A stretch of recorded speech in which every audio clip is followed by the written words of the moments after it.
Texas, out with a new book, One Vote Away, How a Single Supreme Court Seat Can Change History. Senator Cruz, welcome. I finally got a way for you to talk to me instead of tweeting about me. Give you a chance to sell your book. Welcome. Well, Chris, good evening. Good to be with you. The book, the central thought, one vote, one seat, one judge, can make a big difference. So can one voice speaking truth to power, especially when it resonates like your own. Will you be that voice? Will you say playing nice with the Proud Boys is wrong? Well, listen, I've condemned the Proud Boys long ago. I think white supremacists, Klansmen, Nazis are ignorant, bigoted morons. I also think that the American people care about the Constitution and Bill of Rights. They care about the Supreme Court. It was a big reason the president was elected. It was a big reason we have a Republican majority. And I think this vacancy on the court, it's the reason I wrote this book that was released just this week, because it focuses on the rights that are precious to so many of us: free speech, religious liberty, right, the Second Amendment, and how all of them really hang in the balance at the court. And I think that issue matters enormously, and for me, it's the most compelling issue. Absolutely. Now, I will exercise my right and say, was the president wrong to go soft on the Proud Boys in the debate last night? Oh, look, I wish he had been much clearer in his denunciation. I was glad today that he walked that back. Look, I'm glad that he sought to walk it back. I'm glad his campaign sought to walk it back. But let me be clear also, the press is completely hypocritical on this issue. Really? The press is partisan in this regard. So 10 years ago, 2010, Joe Biden gave a eulogy for Robert Byrd, who was a grand cyclops of the KKK. That's 10 years ago. You're really going to go with that? Oh, yeah. I know you're a master debater, and Professor Dershowitz tells me you were the smartest student he ever had at Harvard Law. You're going to go with that weak-ass argument here? Byrd, who had a complete enlightenment about how hate was wrong, who changed his life, who spoke about it, Chris, who changed have you his ever ways. Eulogized a Klansman? I'll give you another example. No. That's your example. That's your example. You're going to use that. I'll give you another one. I'll give you a lot of examples. But hold on, because I don't want you to run away from the premise, Senator. I'm not you, but I'm not a fool either. He did it in Charlottesville. He did it with David Duke. The old Ted Cruz, who he called Lion Ted when he wasn't insulting your wife and your father, tweeted, "Hey, you're better than this, Mr. President." What happened to that Ted? I don't know if he changed or did just you change for some reason, Senator. Chris, I'm glad you take tips on insults from other folks. Really? Look, am I insulting you, sir? Oh yeah. Yeah, you are, and you're enjoying it. That's I am not enjoying it at all. Chris, I'm not enjoying anything about this except having an opportunity for you to say the right thing at the right time. Chris, there was a time when CNN actually cared about being journalistic and talking about facts. Donald Trump broke you guys. I mean, your entire show, your entire network now is just how much you hate Trump. And really? You know what? I think a lot of people are interested in, you said in your opening, it was very interesting, you said that the president didn't say anything positive about the country. Mm-hmm. Well, I thought the most important moment in the debate last night was when the president made very clear that Joe Biden's policy agenda is shutting down the country, shutting down small businesses, and shutting down schools. And our priority needs to be opening up the economy, bringing jobs back, getting kids back in school. And that's a very different policy agenda. We have had an enormous economic impact from this pandemic. We need to restart the economy. And I think the president and Joe Biden have very different visions. Joe Biden's policies, I think, don't work and hurt a whole lot of people. And when I'm back in Texas, people in Texas don't understand why the press is just like the only thing you talk about is how much you hate the president. I get the president's Senator, not your friend. When you were in the campaign, do you want me to read through some of the things you said about Donald Trump? You want to talk about somebody who had a chance to talk about policy but just stuck with a person? Nobody did it more than you did. That's why he gave you the nickname he did and beat you down with it. The idea that you're going to put that on the media. My brother, you are the guy who went on Twitter talking about my naked ass, but you won't tell him when he's being an ass. So why would you put it on me? Chris, fine, you hate the president. I do not hate the president. You are too smart to say something that's stupid. Chris, I respect him as president. I want better for this country. And frankly, I want you to speak to that as well. You can't say that they have a policy difference over closing down the country. Please don't interrupt every sentence. You're behaving. I get that you want to interrupt every sentence, but you're behaving like you were one of the debaters last night. We can have a respectful conversation and speak to each other civilly, Senator, or just yell at me. how many times have I invited you on the show? Well, I remember one time you tweeted out, Cruz is dodging 20 my times. show, literally while I was on Fox. I was on Fox and Friends. You had invited me. Yeah. You attacked me. And by the way, I did a 15-minute interview with CNN. I didn't attack you. I asked you to come on the show. And you said, I just did one with CNN.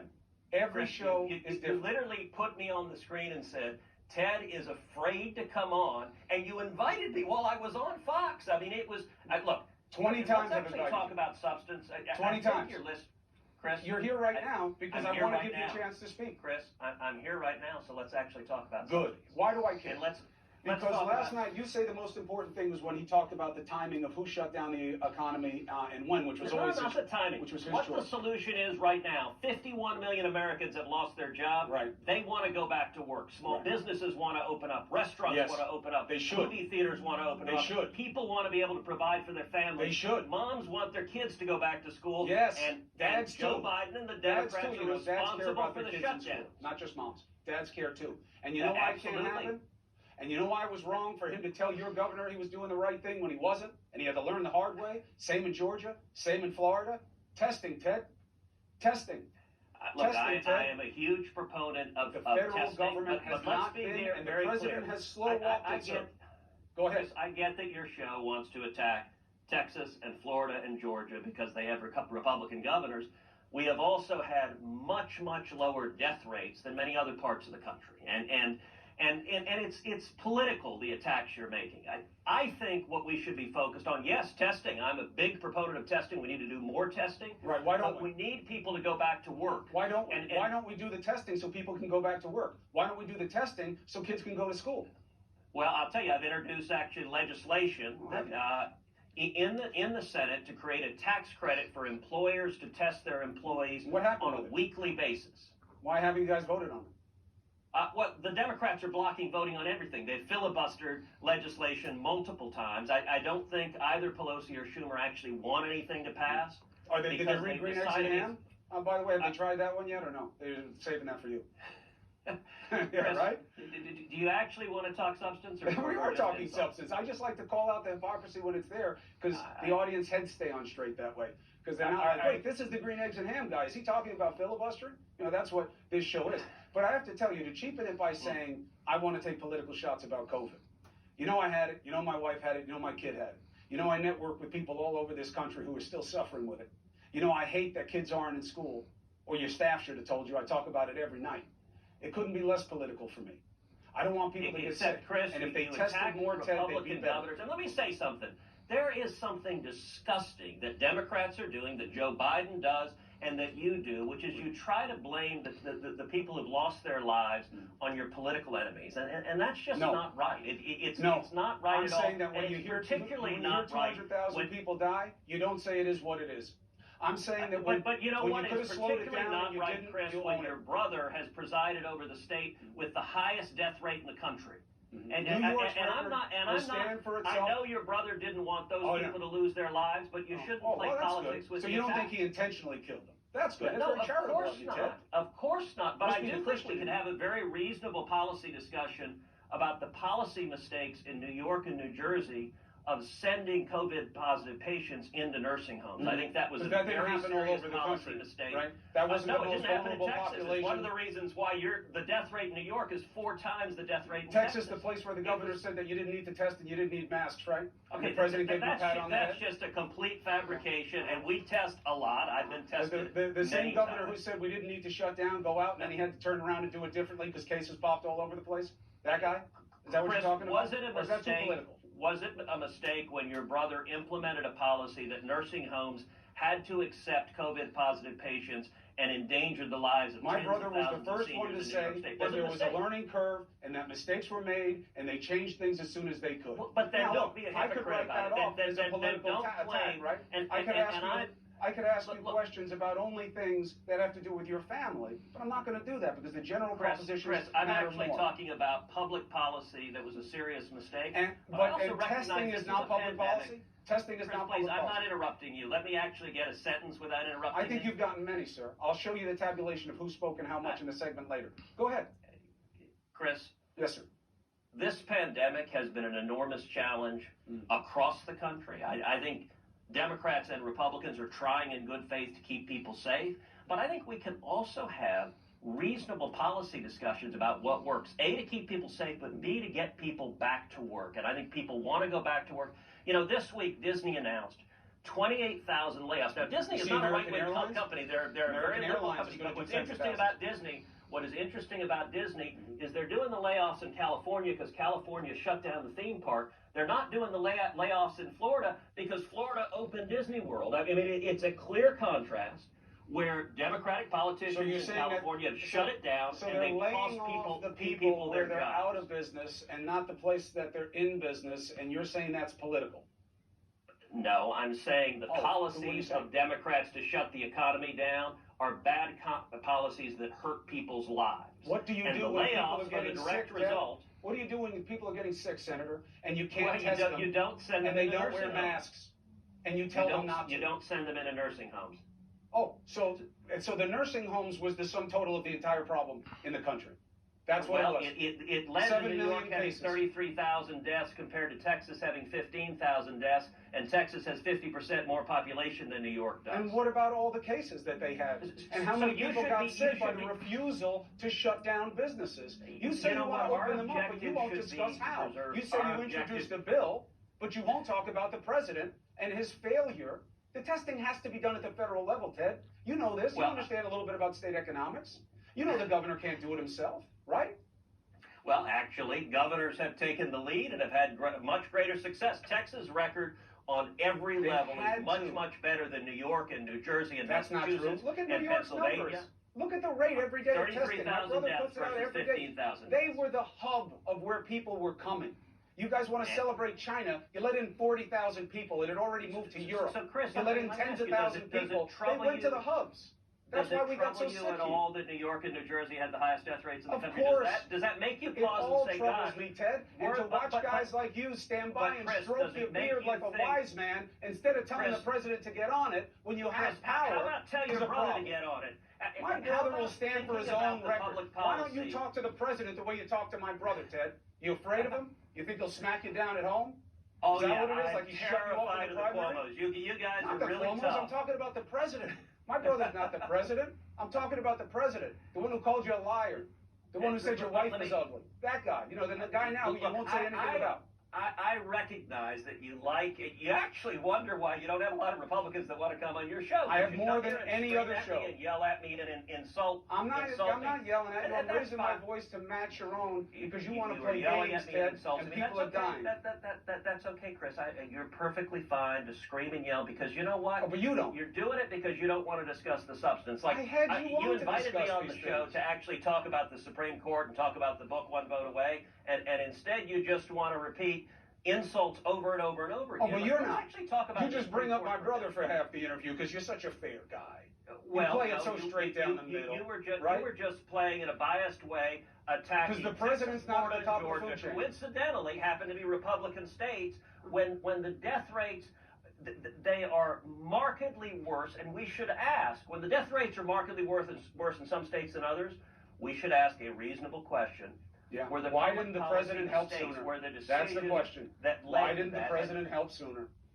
Why didn't he help the places that got hit hardest when they were all Democratic? Specifically, was it the right decision or the wrong decision when the president halted air travel into and out of China? Right decision. Should have done it sooner, and should have not let 40,000 people repatriate. Next question. Okay, so I agree with you on that. I called for him to do it the day before he did it. But Joe Biden denounced it as racist and xenophobic. Yes, he did. No, he didn't. And Nancy Pelosi I'll bet you didn't. Brought up a vote in the House for Democrats to stop the ban. I'll bet you dinner that Biden didn't say that. You were right about Pelosi, and it was a bad move. You're wrong. You're right about Pelosi, and it was a bad move. And by the way, Chris, you know, your colleagues at CNN, this is sort of the talking point. I with Jake Tapper actually read the Biden tweet to him. I don't have it in front of me right now, but he denounced it as racist and xenophobic. The New York Times, who you just had Tom Friedman on, had multiple articles saying it was a mistake. It was terrible to halt air travel into and out of China. Well, you heard what I just said, I can right? tell you, I chaired a hearing in the Senate where the expert. So you said, I agree with you now, but you know what? Now, the I've only Democratic said Party this. didn't say it then. I'm not the part of the Democratic party. denounced. Let me ask you one other then. thing while I have you that I think is almost as important as what you say about when we're shutting down and when we didn't, because that's in the past.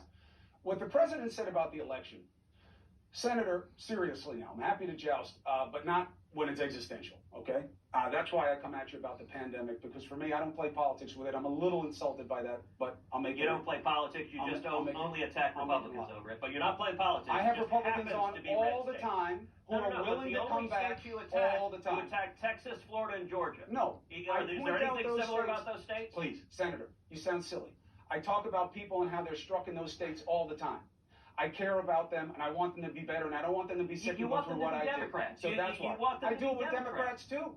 I do it with them, too. Anybody who's not doing the right thing when it comes to, I talk about the kids in class as a national problem. But let me ask you this. The president has been hinting very strongly that if the election doesn't go his way, it will have to have been fraudulent. And you just heard Tom Friedman and his concerns. If your state and the other states certify their results, as they always do, and say, no, this is it, our count's legit, we'll check as the law allows, but it's legit, and the president says, no, not good enough for me, I don't want a transfer of power, what would you do? So that's not going to happen. There's going to be a peaceful transfer of power, but let me say something. I wish that the two political sides actually had conversations where we listened to each other. I have to admit, it was surreal listening to you and Tom Friedman talking about what you think Trump is going to do on the election, because from my perspective, I think it's projection. I think the one that is going to challenge the election in all likelihood is Joe Biden. Biden said last night he would accept the results. But Hillary Clinton told Joe Biden, under no circumstances should you concede defeat. And not only that, you know, it's interesting, Tom Friedman talked about Bush versus Gore. So I was one of the lawyers who represented George W. Bush and Bush versus Gore. There's a chapter in my book, One Vote Away, that talks about Bush versus Gore and elections. And by the way, it was Al Gore who challenged the outcome of that election. It was Al Gore who filed litigation. And it took 36 days of chaos. It went to the Supreme Court twice, and ultimately it was resolved. Bush. The ballots were counted 4 times. Bush won all 4 times, and at the end of the process, there was a resolution. It's one of the many reasons why 9 justices on the Supreme Court matters, because we need a resolution. And what my book does, I'd just like to say a second about it, if I could. I haven't stopped you, but keep talking, brother. But before I was in the Senate, I was a Supreme Court litigator. That was my profession, was arguing cases at the Supreme Court. Each chapter in the book talks about a different constitutional right, whether free speech, religious liberty, the Second Amendment.